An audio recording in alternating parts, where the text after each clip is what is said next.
Bismillahirrahmanirrahim. Assalamualaikum warahmatullahi wabarakatuh. Perkenalkan, nama saya Muhammad Diva Rizky Ramadan dari jurusan KPI Angkatan 2023 reguler.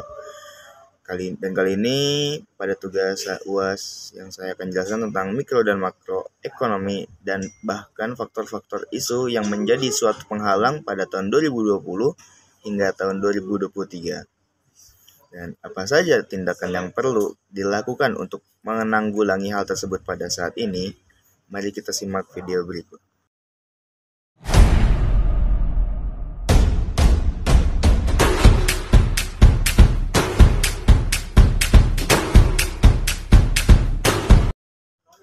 Oke, yang pertama kita bahas itu tentang apa itu makro.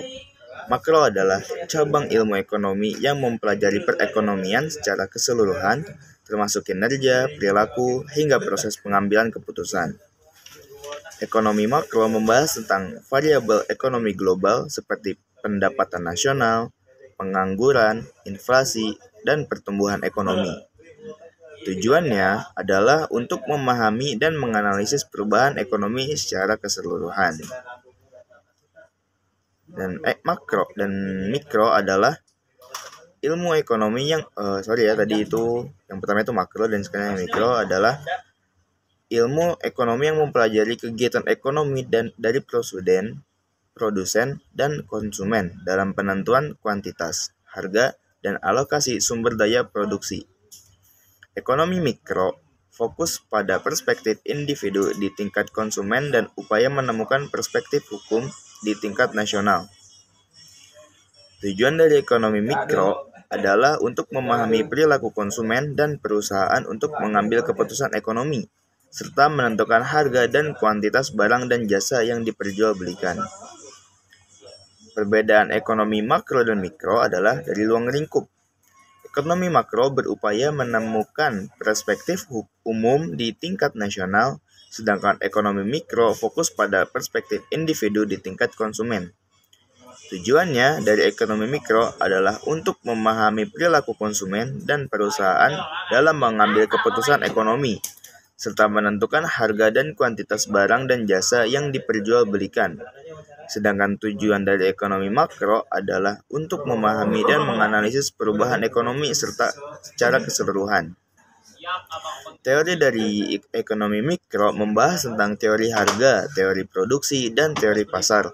Sedangkan ekonomi makro membahas tentang kebijakan fiskal dan moneter, serta hubungan antara perekonomian dan faktor-faktor lain seperti politik, sosial, dan lingkungan. Contohnya kegiatan ekonomi mikro adalah jual beli, bekerja, dan sebagainya.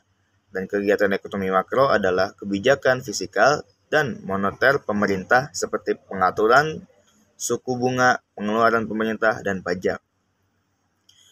Tapi berdasarkan data-data yang ada pada tahun 2020 hingga 2023, makro dan mikro perekonomian di Indonesia mengalami kendala yang disebabkan oleh berbagai faktor.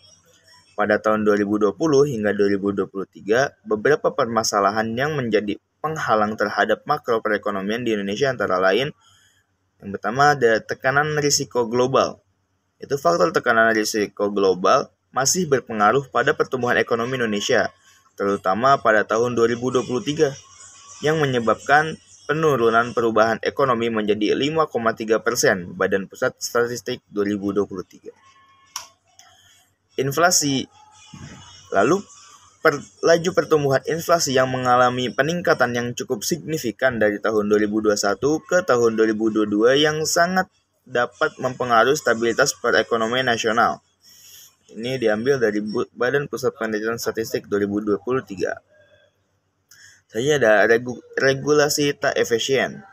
Regulasi tak efisien dan pengawasan yang lemah serta praktik moral hazard menjadi penghambat utama pertumbuhan ekonomi di Indonesia dalam berbagai dekade terakhir. Ini kita ambil dari Kompas ID 2023. Selanjutnya ada keterbatasan daya saing produk. Yang lebih lanjut, beberapa subsektor industri pengolahan mengalami lemahnya daya saing produksi sehingga tidak mampu bersaing di pasar global maupun dalam negeri, yang menyebabkan penurunan ekspor perpustakaan. Hal ini diambil dari perpustakaan Bappenas 2023. Dan yang terakhir, ada keterbatasan sumber daya manusia. Keterbatasan sumber daya manusia atau yang kita sering kenal disebut SDM yang berkualitas dengan berdaya saing juga menjadi penghambat pertumbuhan ekonomi, terutama dalam sektor pertanian yang memerlukan SDM yang handal dan berdaya saing. Ini diambil dari Kementerian Pertanian 2023. Lalu, apa yang diperlukan untuk mengimbangi isu-isu yang menjadi penghalang terhadap mikro perekonomian di Indonesia pada tahun 2020 hingga 2023? Untuk mengimbangi isu-isu yang menjadi penghalang terhadap makro perekonomian di Indonesia pada tahun 2020 sampai 2023 pada saat ini, maka perlu beberapa langkah yang perlu dilakukan seperti meningkatkan fundamental ekonomi makro. Pemerintah Indonesia perlu meningkatkan fundamental ekonomi makro untuk memenuhi target jangka panjang menjadi negara berpendapatan tinggi di 2045. Hal ini dapat dilakukan dengan meningkatkan investasi, meningkatkan daya saing produk, dan meningkatkan efisiensi biaya. Selanjutnya, mengoptimalkan pengelolaan kebijakan fiskal dan moneter.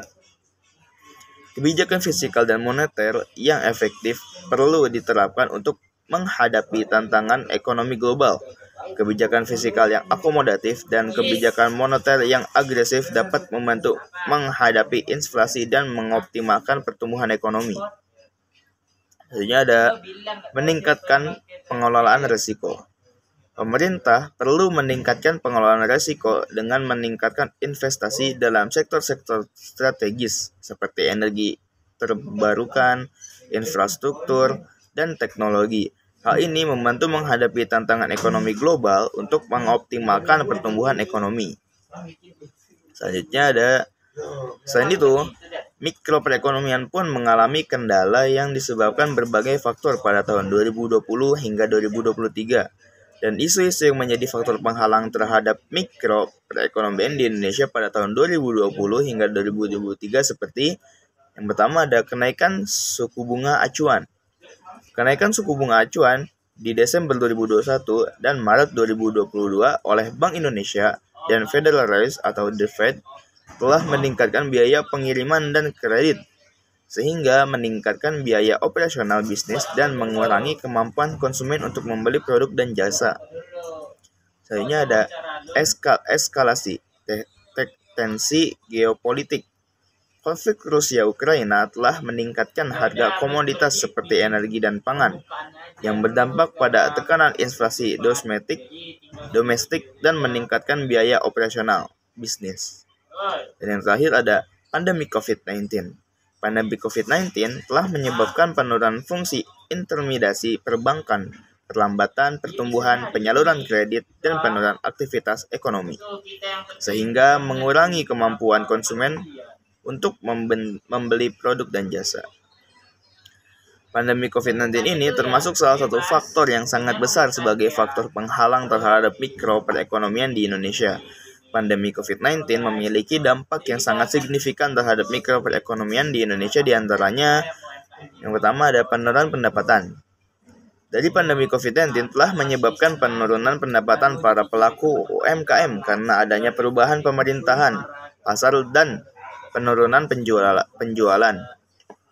Hal ini disebabkan oleh perubahan pola konsumsi masyarakat dari offline ke online, sehingga pelaku UMKM kesulitan mencapai target-target penjualan mereka. Selanjutnya ada penurunan jumlah produksi. Pandemi COVID-19 juga telah menyebabkan penurunan jumlah produksi UMKM karena adanya keterbatasan sumber daya dan keterbatasan akses ke pasar. Hal ini disebabkan oleh perubahan pola konsumsi masyarakat ke penurunan permintaan pasar. Selanjutnya ada keterbatasan kemampuan pengembangan. Pandemi COVID-19 juga telah menyebabkan keterbatasan kemampuan pengembangan untuk UMKM karena adanya penurunan pendapatan dan penurunan jumlah pendapatan. Hal ini disebabkan oleh perubahan pola konsumsi masyarakat dan penurunan permintaan pasar. Maka apa saja tindakan yang perlu dilakukan untuk mengimbangi terhadap faktor-faktor yang menjadi penghalang terhadap mikroperekonomian di Indonesia yang terjadi pada tahun 2020 hingga 2023 saat ini, seperti harus terus melakukan kebijakan moneter yang akomodatif untuk menjaga stabilitas ekonomi dan mengurangi tekanan depresi rupiah. Pemerintah harus terus melakukan kebijakan fiskal yang inklusif untuk meningkatkan pertumbuhan ekonomi dan mengurangi kesenjangan sosial. Pemerintah harus terus meningkatkan kemampuan akses pembiayaan untuk sektor pariwisata dan rantai pasoknya untuk meningkatkan pertumbuhan sektor pariwisata di Indonesia. Pemerintah juga harus terus meningkatkan kemampuan konsumen untuk membeli produk dan jasa dengan meningkatkan pendapatan dan mengurangi biaya operasional bisnis. Dan pemerintah harus terus meningkatkan sumber daya manusia dengan meningkatkan pendidikan dan pelatihan untuk meningkatkan kemampuan konsumen dan meningkatkan pertumbuhan ekonomi mikro. Jadi, ekonomi makro maupun ekonomi mikro termasuk hal yang sangat begitu penting untuk dijaga karena begitu keduanya mengalami hambatan, maka perekonomian Indonesia secara tidak langsung mengalami trouble yang sangat signifikan dan akan berdampak terhadap keseluruh masyarakat di Indonesia. Jadi begitu teman-teman. Ya, jika ekonomi mikro dan makro kita ada hambatan, maka efeknya ke seluruh masyarakat Indonesia. Jadi mungkin sekian dari saya. Jika kurang lebihnya ada mohon maaf. Wassalamualaikum warahmatullahi wabarakatuh.